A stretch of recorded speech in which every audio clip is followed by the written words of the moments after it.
Hello, I'm Dr. Jonathan Watkins. What I have for you today is my lecture from January 17th, 2020 of my dissertation. This is the second to last step in the process, the second large step anyway. There's the lecture and then there's the defense. So this is from the lecture portion. There's about 10 minutes missing, so at some arbitrary point in the analysis section, it's just going to drop off. So I'm going to go ahead and record an outro that is going to talk a little bit more about that and go into my acknowledgement section. The link to my dissertation is going to be in the description below.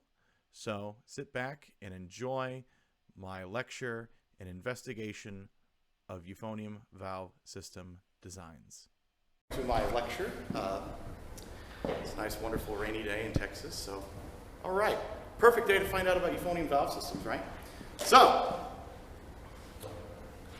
the purpose of this lecture is to elucidate why the four-valve automatic compensating system, as designed by David James Blakely, became the professional standard of euphonium. Now, we always just kind of think about it as this is the instrument we play. It's called, like on a website, it'd be called the compensating euphonium. Purchase it, don't really think anything of it. It's got some weird, tubing in the back, and it's fine. However, there is definitely a history of why we use it, and there were competitors, so it wasn't always clear cut. Like it wasn't the only game in town. So let's go ahead and start along the line. So, as I said before, the Blakely four-valve automatic compensating euphonium is not a perfect. It's not a perfect system. That's kind of point number one. Compensating systems are, generally speaking, systems that are designed to add a low register to the instrument, as well as compensate, hence the name compensating, for certain intonation discrepancies with certain valve combinations. For instance, 1 and 3 and 4, or 1 and 3, and then of course the fourth valve will take the place of it. But while there are certain four-valve euphoniums that can do that, they're not all compensating instruments. So these compensating instruments, which we'll talk a little bit about the differences, specifically are designed to add low range and address those issues. So we have this history of the Blakely compensating euphonium. I mean, the euphonium itself, of course, goes way back to when Sumer of Weimar created and developed the euphonium and patented it with the help of Franz Bach in 1844. It was a rotary valve system then, so over the years, a man named Pierre Goutreau invented the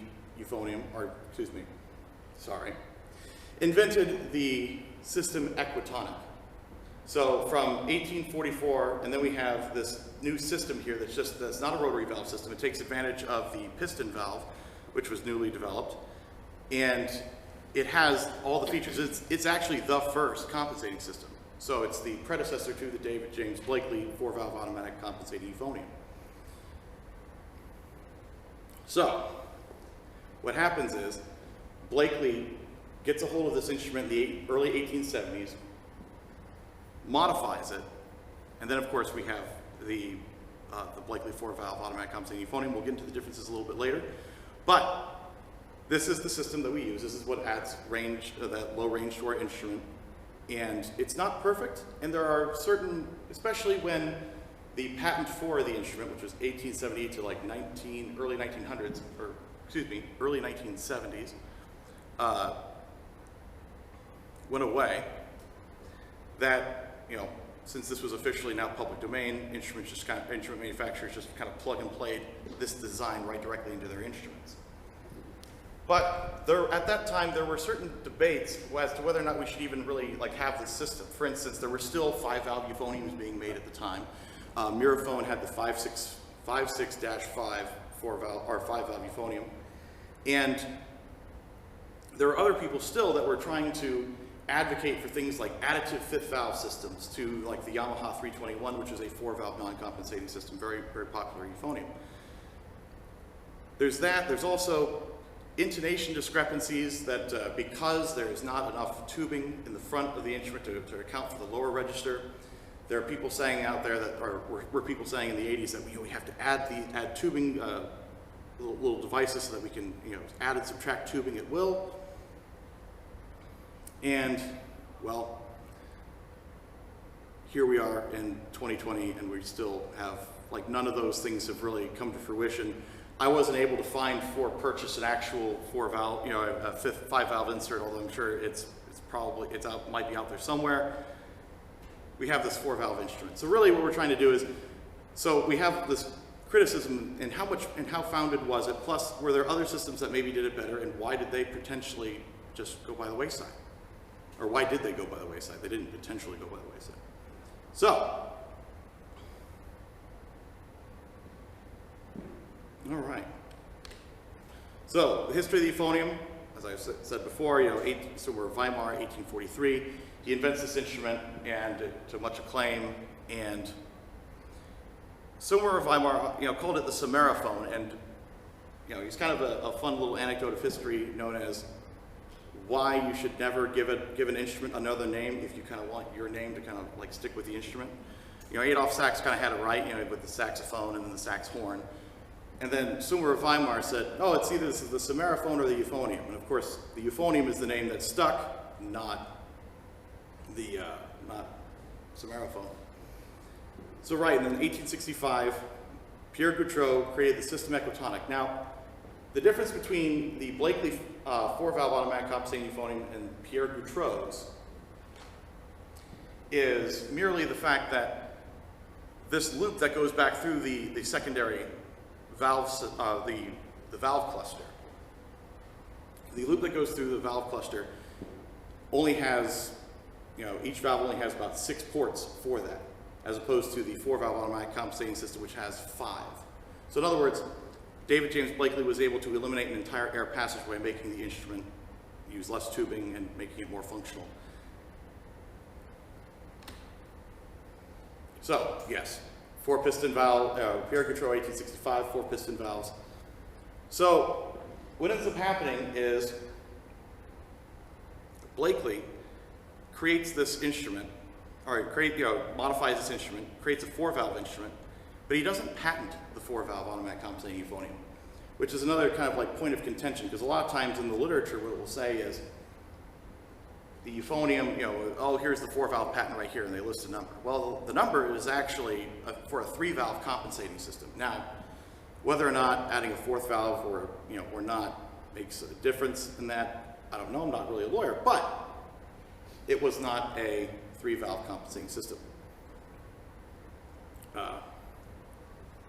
So yeah, so he did that, and then later on he ended up selling the 4-valve automatic compensating system as his perfected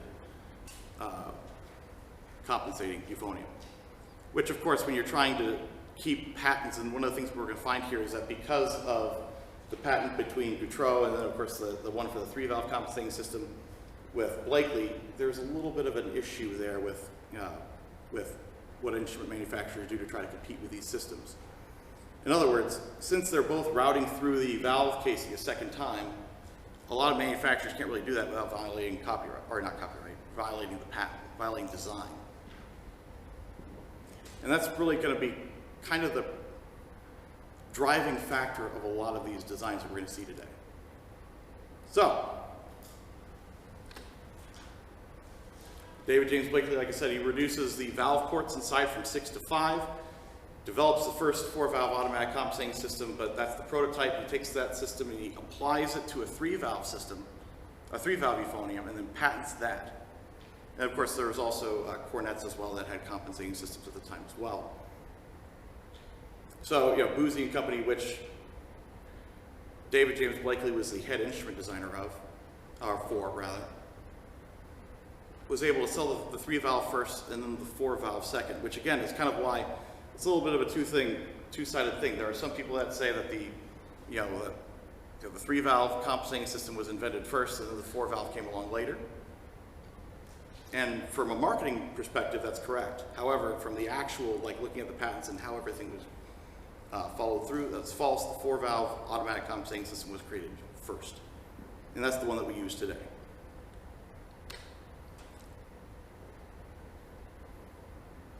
So, intonation issues with 3-valve brass instruments, right? So this is, again, the rundown, the need for a compensating system. So 1 and 3 is notoriously sharp, 1, 2, and 3 is even sharper. So some instruments, though, have a manual set of compensating for that. So for instance, a trumpet will be able to extend first valve and second or and third valve, right? And there's actually, oh, excuse me, wrong hand, this hand to do that as well. So that they can actually manipulate those pitches into tune using tubing that they manually extend and bring back in. There are a couple of people in the arguments and the critiques of the Blakely system talk about how perhaps you can do the same thing with the euphonium. As a matter of fact, there was plans to put a metal brace on the first valve slide, and this idea about being able to move it back and forth. However, because of how the tubing goes downward and to the front. So in other words, to be able to actually manipulate that, you'd have to take your hand off the fourth valve instrument, or fourth valve of the instrument, and at that point, it's kind of a moot point.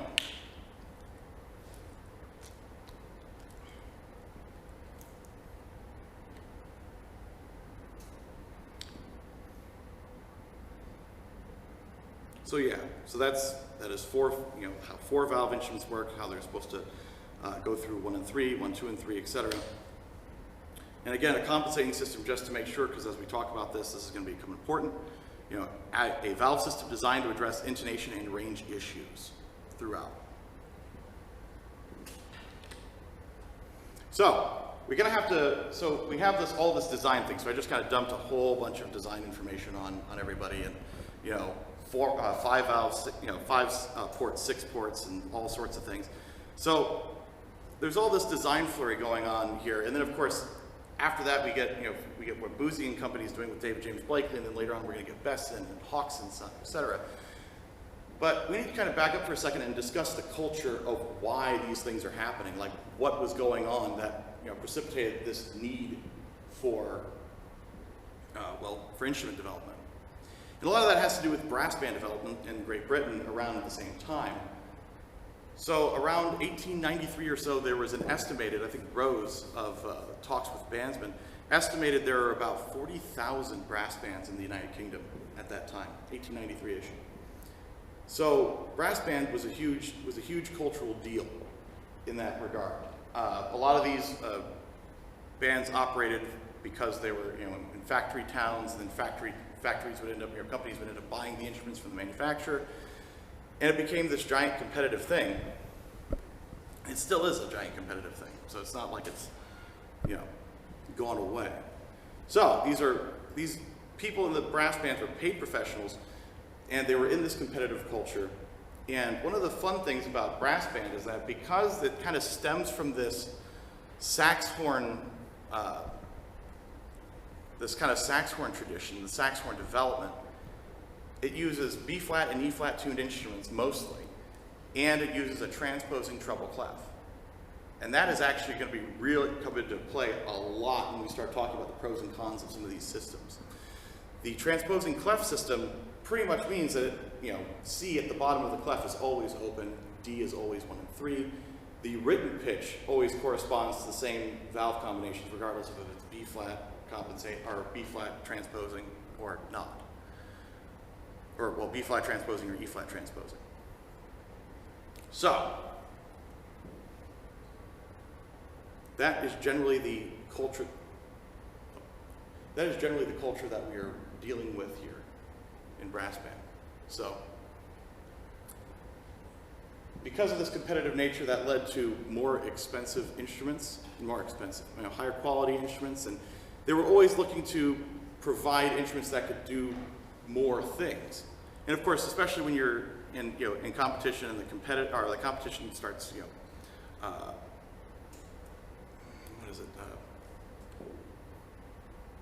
the competition starts, getting composers to write pieces for them, test pieces. They're commissioning composers to write test pieces.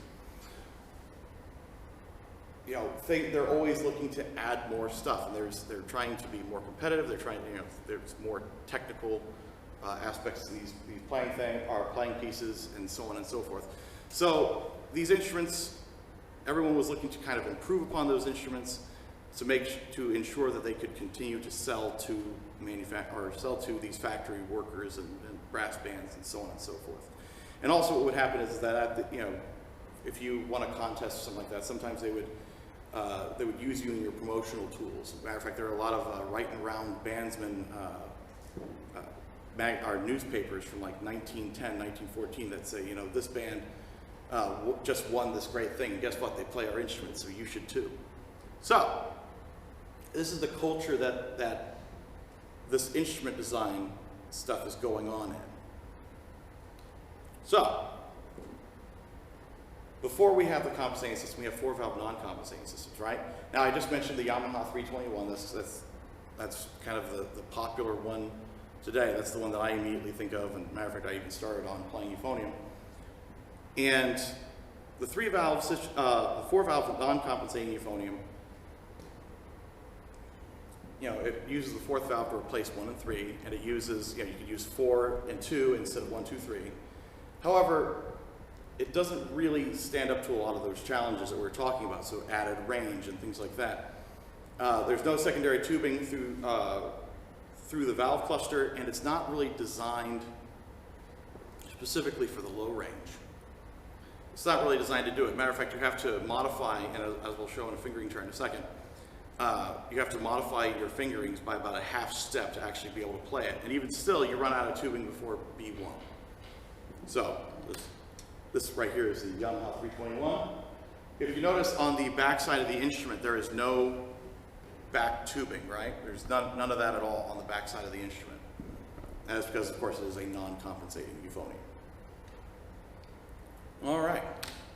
And of course, this right here is the fingering chart that I was talking about. So notice that, after E, pretty much you're going, E flat is 1, 2, 4, so on and so forth, and then you end up running out of tubing before you get to B flat. So you can't play low C flat or B natural.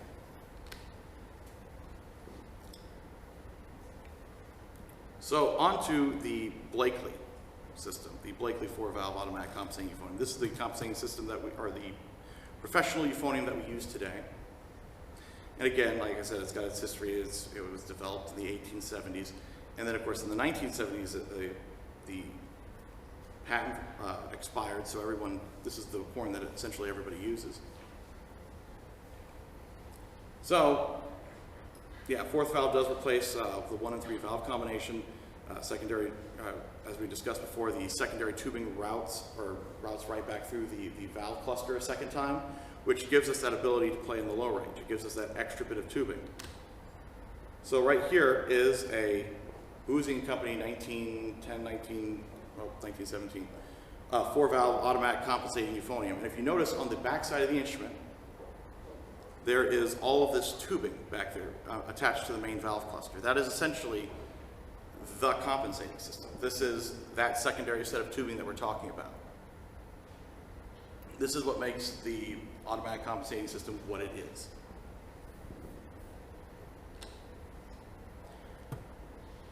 So, I mentioned that there were going to be some competitors to this system, because, after all, why else would I be doing this research, right, if there weren't?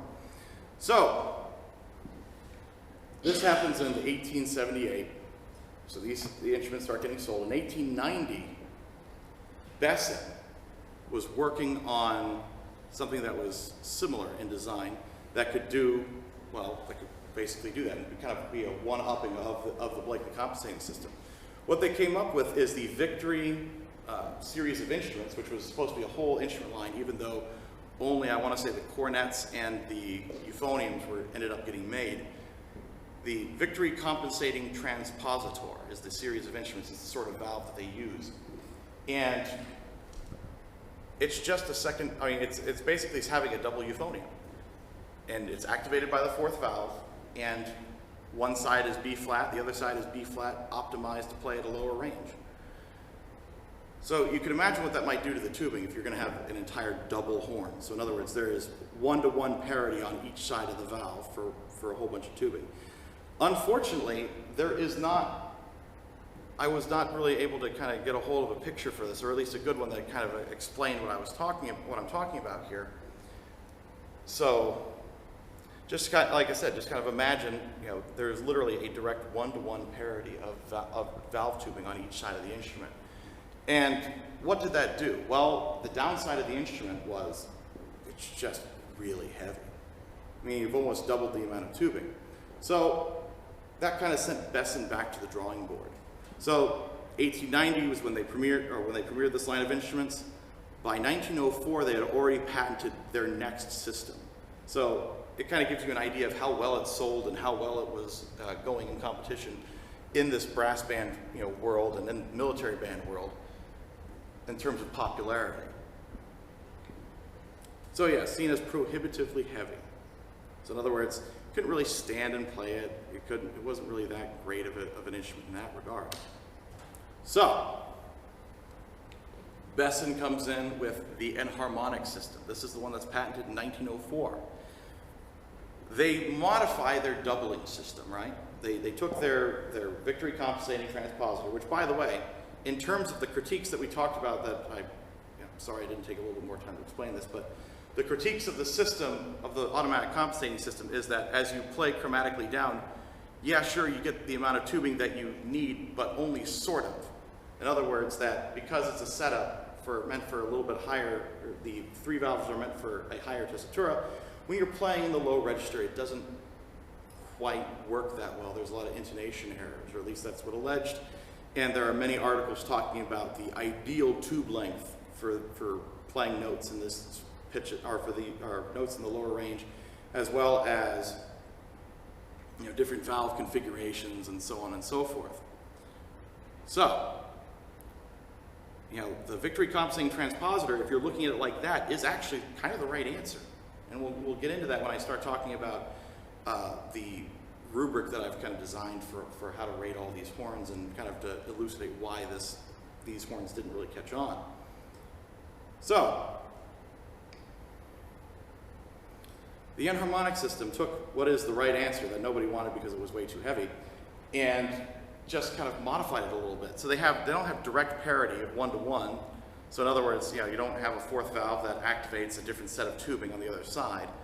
But what you do have is a system that is operated by activating the third valve. And the first valve, the second valve, and the fourth valve do have a different secondary set of tubing. It's just not a full double instrument. This, however, also had the same effect of being seen as just not that light of an instrument. And also, as we're going to see with a picture, that's a lot of tubing. Like, one of the things I keep thinking of when I come across this picture is that, okay, so it kind of worked, and it worked as advertised. However, that's a lot of tubing, and if one of the things that is brought up with the weight of the instrument, I mean, it's not just soloing. If you have an instrument that is that heavy that drops, the chances of things getting dinged and destroyed go up. So this instrument as well, I mean, especially with the mess of tubing, especially on the back side of the horn, I mean, if this instrument were to fall, or you were to dent a valve casing or something like that, or something where they actually had to get to it, there's not a lot of opportunity for them to do that without actually having to disassemble that entire half of the horn. All right, so moving on from that, we have a similar system that is, again, we don't have a picture of like this. The closest I could have gotten to this was a tuba that had the synchrotonic valve systems on here, but it's not a euphonium, but they did exist, and they were mentioned and discussed, so this is why we talk about it. So, Joseph Hyam's deal with this whole this production kind of arms race here, where they're trying to get these, the best instruments that provide the best range and provides the best versatility, is to develop what he called the synchrotonic system. Now, the whole point of the synchrotonic system was to provide good intonation for every single valve combination that you have. And of course, when you're talking about, again, going back to the critique of the Blakely system, where we just don't have enough tubing, and then everything gets kind of sharp, and we've got intonation issues. This kind of seems, again, like it could be the right answer, right? If you've got a different valve tuning or valve tube for every, for every single possible valve combination, then there you go.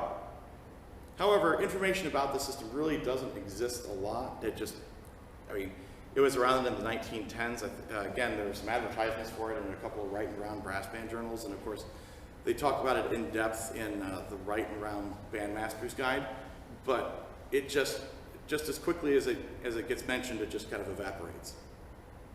So, and there's one picture of a tuba in like Oxford. So like it's not really, it must not have caught on, or something catastrophic must have happened to the instrument quality, which means probably the instruments probably didn't catch on, is what I'm trying to say. So,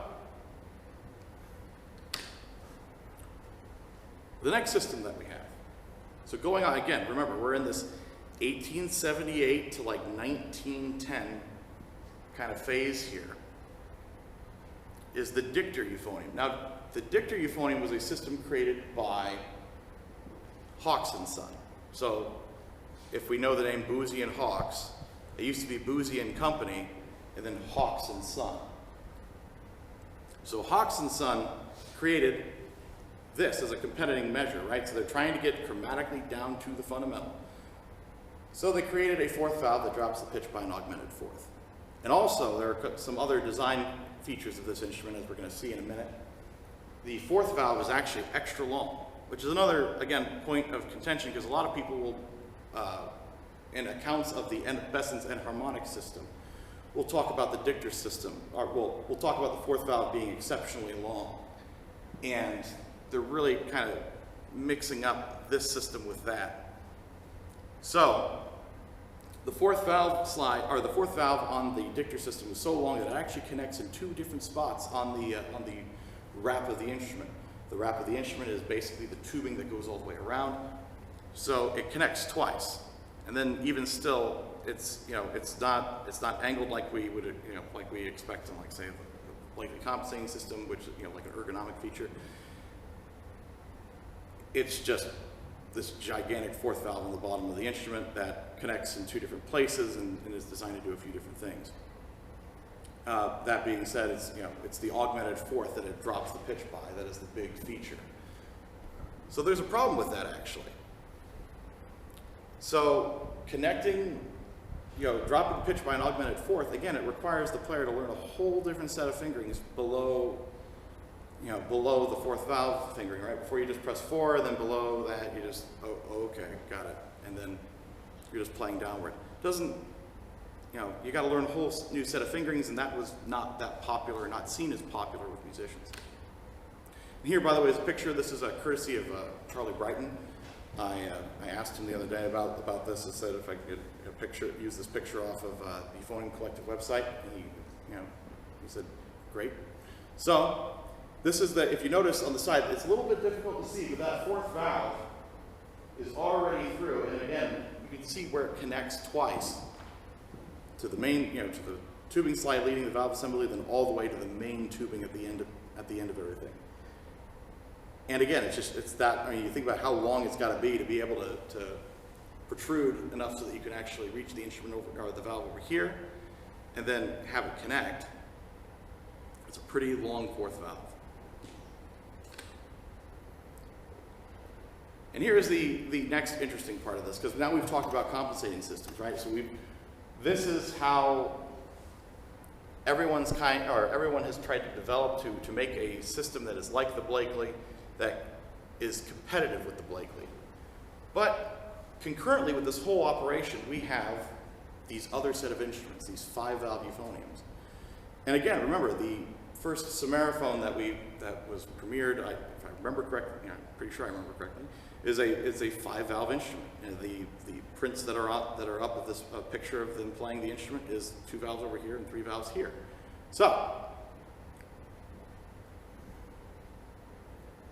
why invent all this compensating business and go through all this effort of creating these different systems if we have 5-valve euphoniums? And by the way, every manufacturer was making 5-valve euphoniums. So what's the deal? What's the allure? Well, they were made in 3 options. So One of them, the first option, is a half-step E. So that fifth valve on the side is like, it's actually, if you look at a French C tuba, it follows the exact same valve combination numbers. So in other words, half step, full step, so on and so forth. And this right here, the fifth valve, is a lowered half step. So it's designed to, again, it's a lowered half step. So it's when you're trying to play low E, 4 and 2, or 4-2 becomes 4-5.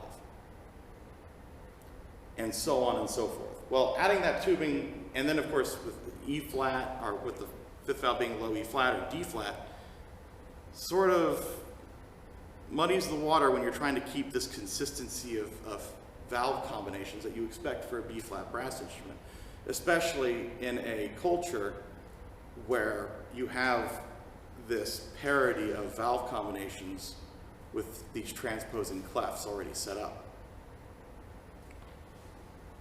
So, and they are non-compensating. In other words, they are just using valves to add more tubing to the instrument. I mean, yeah. So this right here is this is a Besson 5 valve, and it doesn't have any wrap around the top, but as you look, you can see this right here has the fifth valve for low E flat. You could tell that it has that setup because of this right attached to the fifth valve. It is a little bit longer, and you're going to see on the next Besson system that I have, or that I have on these pictures, you're going to see this slide or the fifth valve tubing as much, much shorter than this. So, this is the Besson prototype 5-valve euphonium.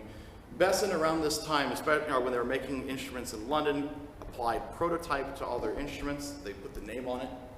And the reason for that is they were experimenting with a different manufacturing technique. They were using metal in their manufacturing technique to kind of help shape the instrument as opposed to wood.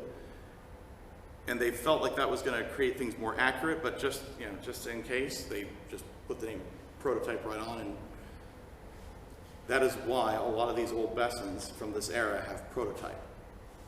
Which, again, when you're starting your research on it, you get a hold of a Besson, you take a look at it, and it says prototype over there in quotes, and you think you got something special.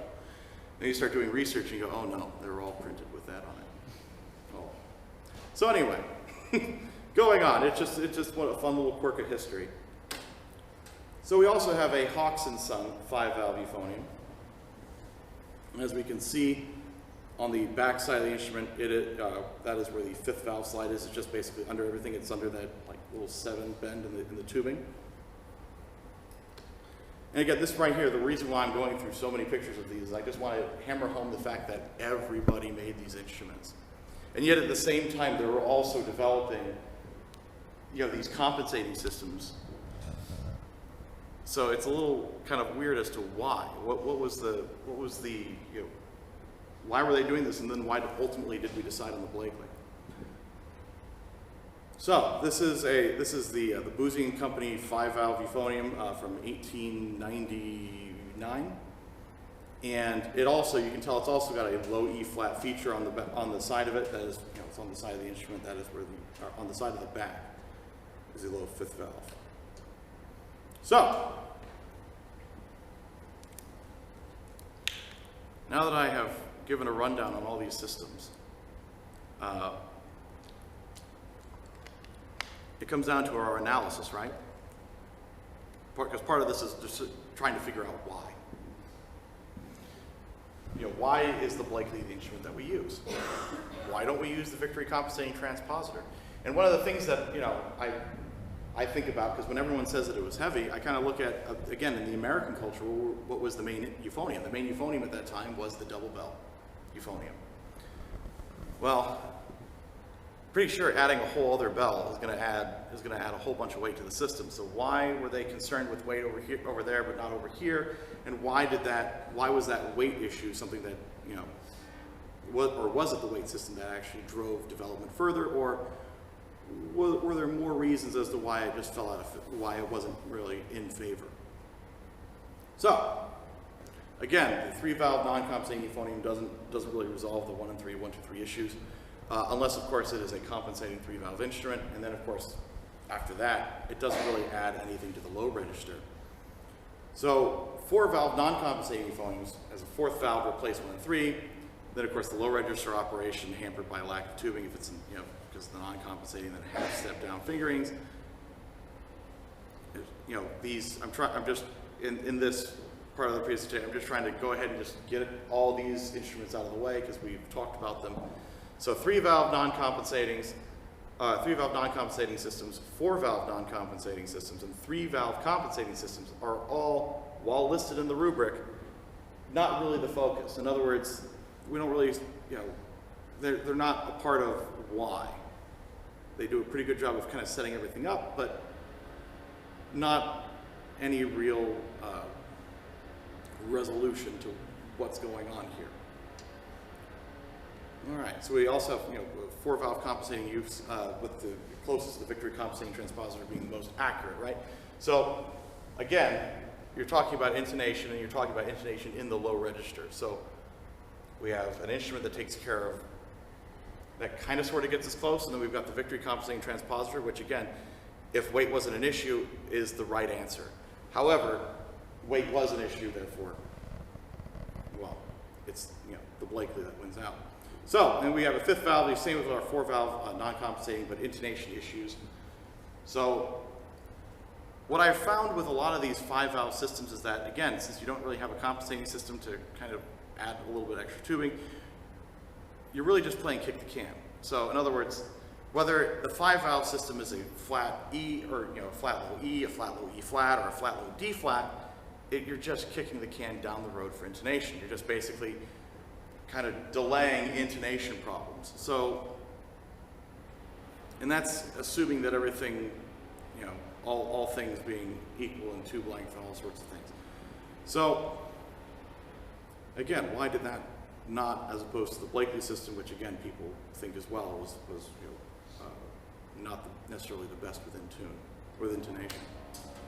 So, again,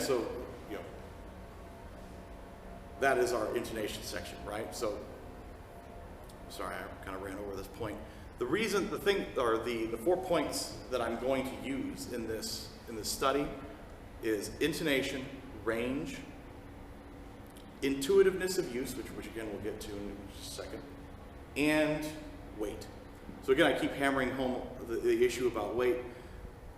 We're going to talk about that again at the very end, and then of course we're going to show the rubric and talk everyone through it. But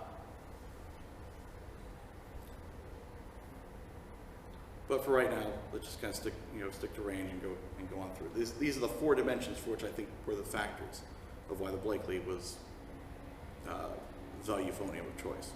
So, 3-valve euphonium, range 3-valve euphoniums, like I said, inadequate. 4-valve non-compensating euphoniums, inadequate. In terms of a compensating system, I mean, the whole point of the compensating system was to provide chromatic operation down to the fundamental of the instrument. So all the compensating systems that we've listed, so the Victory compensating transpositor, the Blakely 4-valve automatic compensating system, as long as it has 4 valves and it's compensating, it can do the job. 5-valve as well. That's part of the plus of the 5-valve system, is that you have a manual system for which to add tubing as opposed to activating the 4th valve, which routes the air around the entire thing. So, on to intuitiveness of use. Now, I chose intuitiveness because easy to use, what does easy mean? Because you could practice something and make it easier to use. But intuitiveness, and it goes back to, again, this brass band culture, right? So transposing treble clef, this idea that no matter what, if it's B flat or E flat transposing treble clef, C on whatever, C on the instrument that you're looking at the part for is open. So what you can do is there's a certain portability in that. You can take a player that's playing another instrument, move them over to euphonium, and then basically beyond a certain range, if they're playing an automatic compensating system, hey, just hold down 4-valve, for your 4th valve, and then treat it like a 3-valve instrument at that point in the low register. That comes up right up against, again, some of these instruments. For instance, the dictor system. drops, you activate the fourth valve, it drops the pitch by an augmented fourth. Well, what does that do?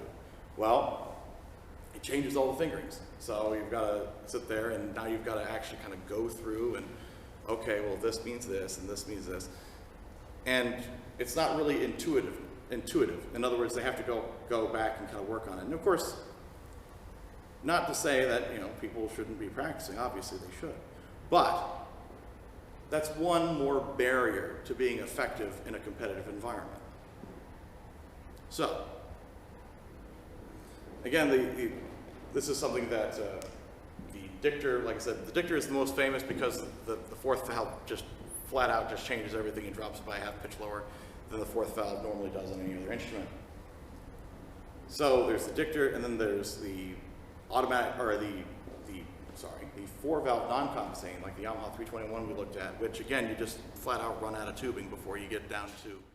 And we're back. As you can see in the analysis and conclusion section, it kind of just drops off. I don't know really why that happened, but is what it is.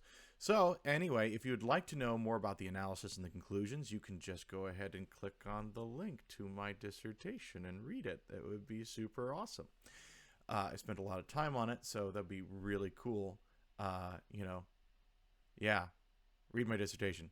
Anyway, so I'm just going to go on to the acknowledgement section. First, I'd like to go ahead and acknowledge my committee, which is Professor David Childs, now Dr. David Childs, Professor Don Little, and Dr. Andrew Traxel. I'd also like to thank Dr. Brian Bowman, who was my instructor, main professor, during the majority of my time at UNT. He's the one who kind of gave me the idea for this. We were talking one day because I was having trouble coming up with a dissertation topic after, I think, being on maybe my third or fourth, perhaps, dissertation idea.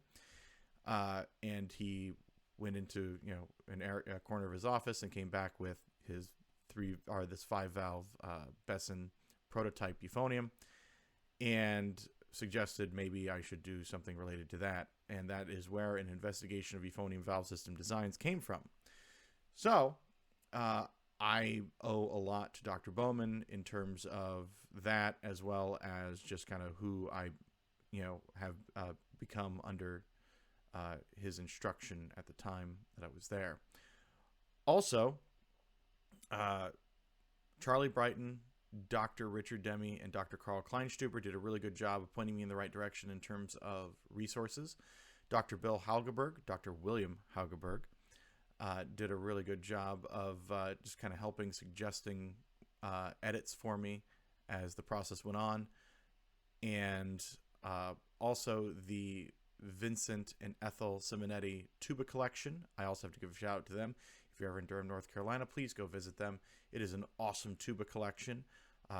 And I was able to go in there and get pictures about 2 weeks before my my lecture, and got to put that in the document. You'll see all those pictures in the actual document in the link below. And talking with Vincent really kind of helped me mentally prepare myself for what was the lecture and the defense. If it wasn't for talking with him as I was going through the tuba collection, I really wouldn't have felt too terribly confident going into my lecture. Also, last but not least, friends and family. Y'all really helped me out, and of course some of the people listed below, some of the people I've already listed are in fact my friends that I've talked to quite a bit throughout the process and before all of this, and just wonderful people. But I'm sure you've all had seen stories of Dr. Watkins, well, future Dr. Watkins, running around with smoke flying out my ears, and my brain's kind of like, if I went like this, maybe leaking out my ears a little bit. So thank you all so much. I really couldn't have done this without you. And have a great rest of your day. Hope you enjoyed this lecture. If not, well, too late. You're at the end, right?